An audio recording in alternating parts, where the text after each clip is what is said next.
соли 2015-ро иқтисоддонҳо мушкилтарин соли иқтисодии Тоҷикистон дар 15 соли гузашта аз оғози асри 21 меноманд, вале мегӯянд ба эҳтимоли ғолиб ин кишвари пасошӯравиро як соли боз ҳам мушкилтаре дар пеш аст. 4 омили асосӣ: таъсири буҳрони иқтисодии Русия, коҳиши ба маротиби пулҳои интиқолии муҳоҷирон, 30% поин рафтани қурби расмии сомонии пули миллии Тоҷикистон дар муқобили доллару евро ва уфти нархи ҷаҳонии алюминий ва пахта, ду маҳсулоти умдаи содиротии кишвар, иқтисоди Тоҷикистонро дар байни дарёи буҳрони молӣ тахтабанд кардааст. қурби расмии сомонӣ нисбат ба доллар рӯзи 1 январ дар нахустин рӯзи соли 2015 ҳамагӣ 5 сомонию 30 дирҳамро ташкил медод. дар поёни сол қурби расмии сомонӣ аллакай нисбат ба доллар ба 6 сомонию 92 дирҳам баробар шуд, яъне 30% бештар аз аввали сол. инро ман алхамон мекунам ба он ки то оне ки ҳолати нефт, ҳолати иқтисодиёти Россия ба эътидол навояд, ин ҳолати хеле мураккаб дар бозори асбоб воқеъ мемонад ва пешгӯӣ кардани вазъият душвор аст.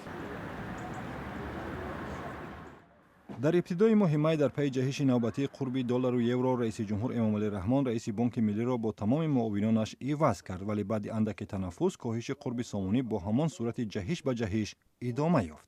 мақомоти тоҷик аз гузаштан ба қурби озод худдорӣ карда дар тӯли сол барои танзими бозори асъор, асосан аз чораҳои маъмурӣ ва муҷозоти сарофону баъзе бонкҳо барои истифодаи нархҳои ба гуфтаи онҳо спекулятивӣ кор мегиранд.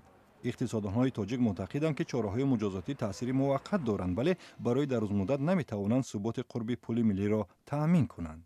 бовар меравад ки душанбе низ дар ниҳоят амсоли Қазоқистону Озарбойҷон маҷбур ба пазируфтани қурби озод хоҳад шуд.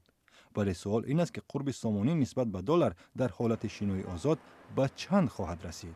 8, 9 ё 10 сомонӣ? агар интервенсия намекардем, маблағ намедаровардем вай намекардем, имрӯз қурба мо мумкин дига вай дошта мумкин намешед. Мумкин аллакай 80-100% мисли дигар мамлакатҳо вай мешед.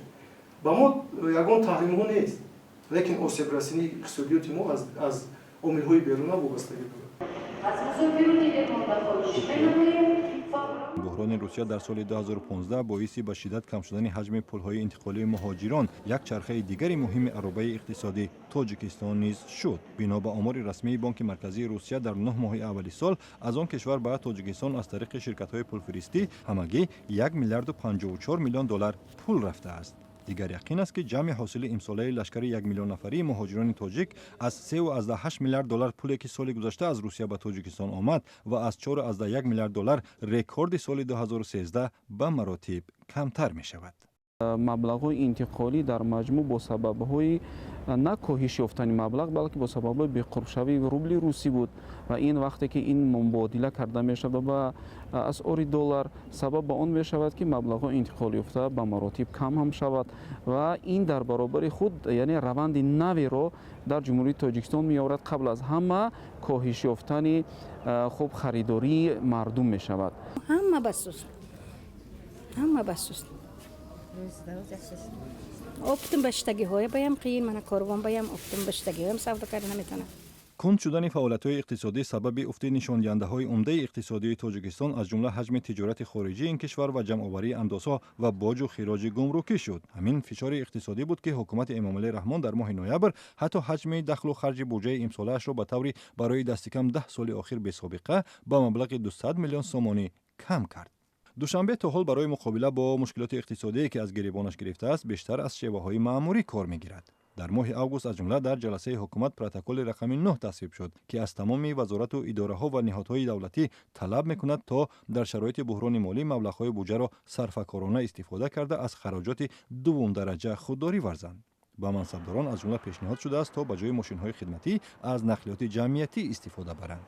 аммо иқтисоддонҳо чунин иқдомҳоро дар амри муқобила бо сели мушкилоти иқтисодии кишвар зиёд муассир намедонанд ва мегӯянд фурсате расидааст ки ҳукумат як барномаи фарогири зидди буҳронӣ таҳия кунад. ҷумҳуриятон имконият дорад ки ин хуб холигиро бо ҳисоби қарзҳои хуб имтиёзнок ва ба ҳисоби хуб беҳтар намудани фазои сармоягузорӣ метавонад коҳиш ёфтани маблағҳои интиқолиро пур кунад то ин ки он рушди иқтисодӣ ки дар назар дошта шудааст хуб احتمالاً که پس می شود اما نسبتاً پس کرده شود. یک عاملی که تهیه چنین برنامه را ناگزیر می‌کند پیش‌بینی‌هایی است که می‌گویند بحران اقتصادی روسیه یک منبع اساسی مشکلات اقتصادی تاجیکستان در سال 2016 نیز دوام خواهد کرد و حتی شاید وخیم‌تر شود. این به معنی است که تاجیکستان سال آینده هم به پول مهاجرانش از روسیه امید بسته نمی‌تواند.